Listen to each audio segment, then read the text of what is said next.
Hey loves, welcome back to my channel. If you are new here, my name is Faith, and today guys, I'll be checking out Candace Owens destroys LGBTQ hypocrisy. And you guys, I'm excited for this. If you're yet to subscribe to this channel, please consider subscribing. Give this video a massive thumbs up, comment, share, and all that good stuff. And without much ado, let's see what this video is all about. So a report from Wisconsin Department of Correction reveals that over 50% of male inmates identifying as transgender females in Wisconsin prisons have been convicted of at least one count of sexual assault or sexual abuse. Out of 161 transgender identifying male inmates, 81 of them have been convicted of such offenses, including crimes like sexual exploitation of child, rape, and sexual intercourse without consent. The Oversight Project at the Heritage Foundation obtained these records, and Director Mike Howell emphasized that men belong with men and men only in prison. He argued that housing sex offender men who claim to be women with female inmates is concerning and contributes to perceived moral decline. What do you have to say about this story? I mean, least surprising story ever.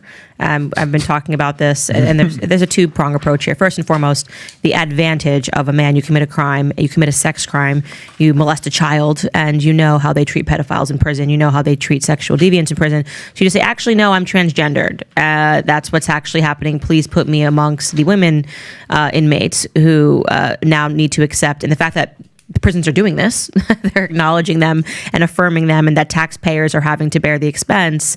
I can't even talk about how much that infuriates me. But the second element of this is that there is what's not being spoken about, well, it's definitely being spoken about on my podcast, is the growing alphabet mafia, and how they are now adding letters that really just imply sexual deviancy.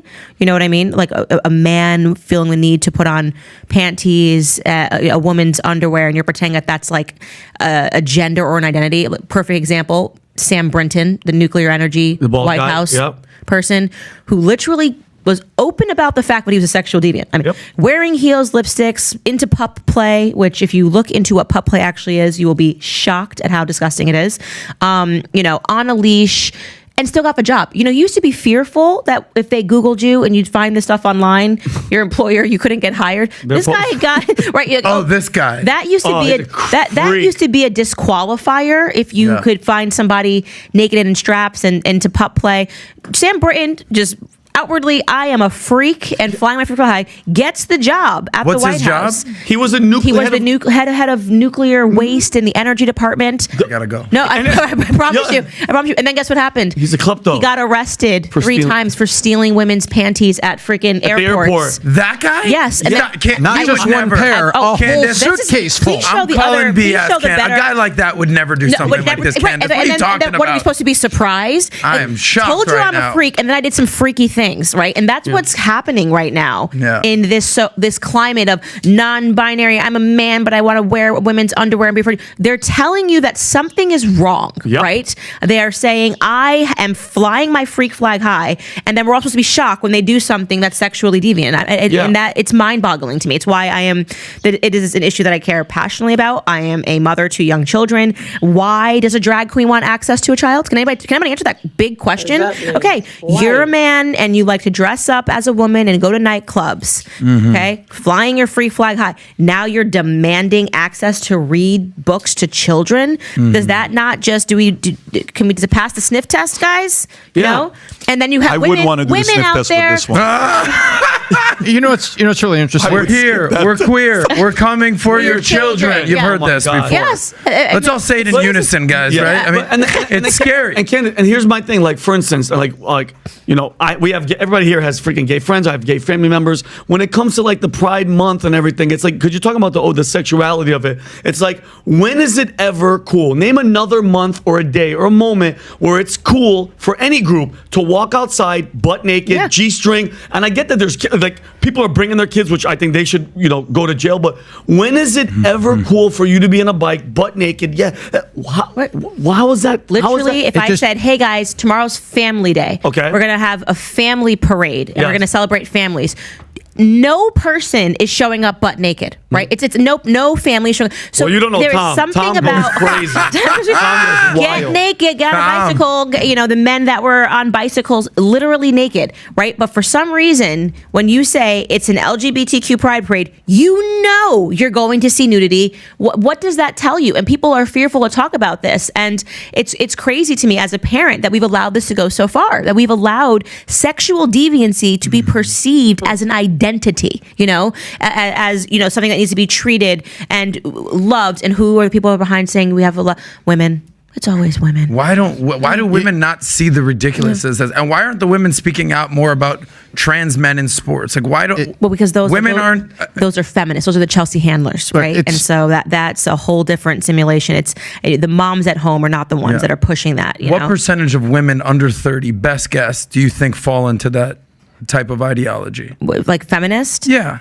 Like they love Chelsea Handler. They're cool with this. They're cool with men being in sports. Difference if you're talking like early 20s versus end of 20s. I'm saying Gen Z. Let's talk about that. 25 and under. That's the future. This is who we're trying to convince not to go down this path. You want a percentage?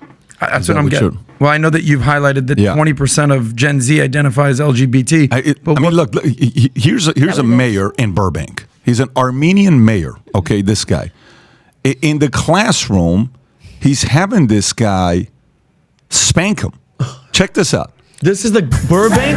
This is the Burbank mayor. The music might be. That's the Burbank mayor that's doing this. Pride, proud, love is love. I mean, she's a strong warrior. And he's like, what's wrong with that? There's nothing wrong with some of the craziest tweets came out about this guy, which is absolutely wild when you see the GUSD folks posted his tweets. Oh, my God. Constantine Anthony out of Burbank doing this. By the way, here's Oklahoma elementary school faces calls for firing a drag queen principal. The principal in Oklahoma is a drag queen. Can you please pull this picture for us? Pull this picture up for us to see it.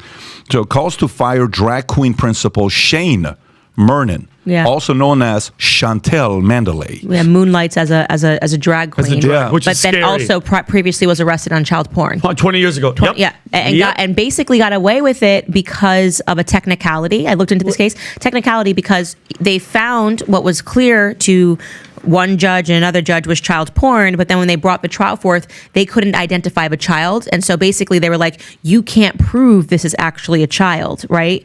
So they had to drop, I swear, because you have to be able to prove. So if I say that this is a child, even if it's abundantly clear to all of us this is a child, you have to be able to prove that, right? So it was clear enough that they arrested him. It was clear enough that a judge said this arrest holds, and then another judge said you actually have to be able to say who that child, like we have to be able to say that person is actually a minor, and they weren't able to do this. So the charges got dropped on a technicality, right?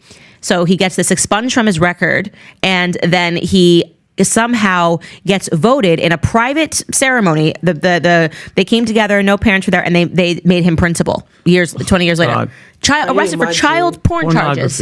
Yeah. What city in Oklahoma? Because if this goes down in front of children, if this goes down in LA, San Francisco, and moonlights a drag queen. Oklahoma. And Rob, can you show the photo? Could we just all be completely honest? And all the viewers out there, look how scary drag queens are. Like some people have like a clown phobia. Look how scary that guy is right there. Yeah. Look, zoom in on the guy on the right. What that looks like the penguin from Batman. Worse pictures, by the way. Yeah, but they're scary. Like it's scary. You're not attractive. Somebody who was arrested for child pornography, demanding access to elementary school children, and they're cool with it. And they're cool. Well, I don't think anymore because the story got exposed. Cool, and not the Oklahoma. If you don't know if you know this, is actually the reddest state in the union.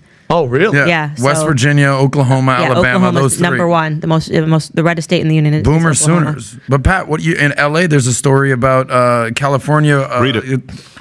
So in California.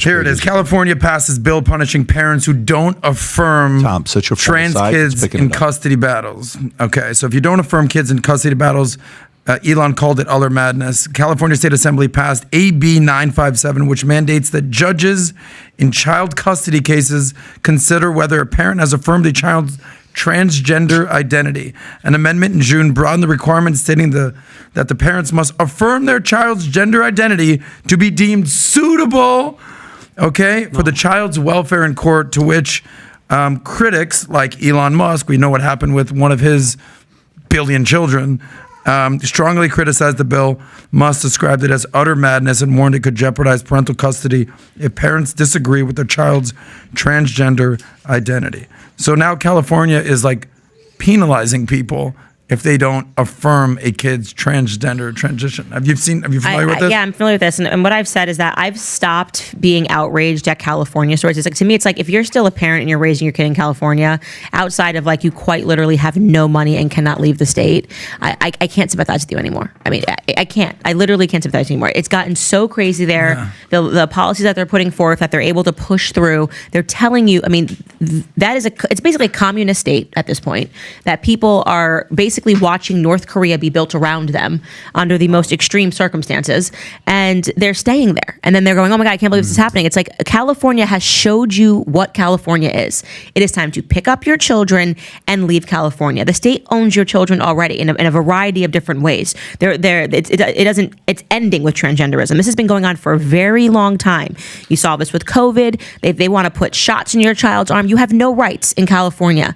So I am now removing your right to complain if you are still living in the state of California. But you can also ski and surf on the same day. Yeah. I love how people complain about everything, Candace, when it comes to Cali, the traffic, that, and they're just like, yeah, but the weather. I'm like, it's not worth it. Yeah. I'd rather sweat my ass off. The weather in North Korea is just wonderful. Summer in North Korea? You Pyongyang? You haven't been to Pyongyang this summer, have you? Have you seen a North Korean sunset? Oh my God. I winter in Pyongyang and I summer in the Hamptons. So here's my question to kind of wrap up all the feminism, the women, the making men weak, right? The going after the kids, the trans thing, like, is it a concerted effort by, like, when you hear like the Klaus and the Bill Gates, where they're like, listen, overpopulation is the biggest problem. Is it an accident, or are these guys just openly telling us? Because all those people that we talked about, they're not having children. Yeah. The trans, you know what I mean? The weak men, they don't want to have kids anymore. The feminists are like, we don't need men. Is it by accident, or is it an effort to really slow down the population? Like, is it a deeper thing? I think America's at war. Mm-hmm. I think America is at war. I think that people always thought World War III would be something like World War II. People would be dropping nukes. And no, I think it's a silent war. It's an ideological war. I believe that there is a globalized effort to take down America from within. And people realizing after years, China is a huge part of this effort. Yep. That you could take over America without firing a single bullet. And it begins and ends with culture. And that's why I believe that culture is the biggest battle that we're facing right now. Sick. And TikTok really helps there. I don't think. By the way, I think that fight, the feminist fight, is coming to an end because the product is showing. Thank God. Common sense is winning, and data is winning, proving that this is not working. And there's more 60-year-old women right now talking about the biggest mistake they made is buying into being a feminist. They can no longer have kids. They wish they were married. They wish they would have done this. Guys, I wish you were right. I really do. But I spend probably more time than anyone here with women under 30. Yeah. And I say, guys, what do you think about this? What do you think about this? Dude, these 25 and under women, they are so far gone. And that's the future. I wish you were right. You know what it is for you to say that. You also contribute towards it, though, because think about it. You're blaming me? No, I'm not. I'm not blaming you. Sorry, lady. No, yeah, I'm not. Tell me I'm not blaming you. There's an element of it that even, whatever you want to change, you have to look at it in a different way and not capitalize off what's out there. You have to eventually. All I did was women. From 14 to 25, that was my number one priority. And I'm like, listen, that's all I want to do. 26 times a year, I'm in Vegas. I was a 4-hour drive away from Vegas. And Vegas, the opportunity for prospecting was priceless on what it was. This is pre-Tinder days. I have no clue what it is to swipe right. You have to actually go talk and prospect. Like, that was work. Yep. Like, it takes work of going in and networking and meeting and a friend and this and then eventually to go. Versus today, it's a DM. Boom. You're working your numbers, 100 messages. Boom, let's go 6 o'clock. Then you got one at 8. Then you got one at 10. I don't know that system, but it's a completely different ballgame. I think it's also an element of, us as men, we need to also kind of challenge the status quo and tell them we're not attracted to this. This is not attractive anymore, right? I don't know what you're doing. You think this is attractive? We're also not turned on by this. I think we can also play a role in that, but that's a whole different conversation. So if you like this clip and you want to watch another one, click right here. And if you want to watch the entire podcast, click right. Wow, you guys, that was such an interesting podcast, and I really enjoyed every minute that it lasted. Let me know what you guys think about this topic that was discussed in this podcast today. And one question I'm going to ask, do you think that children should be dragged into all of this, or children should be left alone? Let me know what you guys think in the comment section. They all had great points here and there. Oh my gosh, I had fun reacting to this podcast session. It was so interesting, so hilarious, and very, very educating at the same time. Let me know what you guys think. If you guys totally enjoyed watching, give this video a massive thumbs up, comment, share, and all that good stuff. And this is me officially signing out. I'll see you guys in the next one. Bye, guys.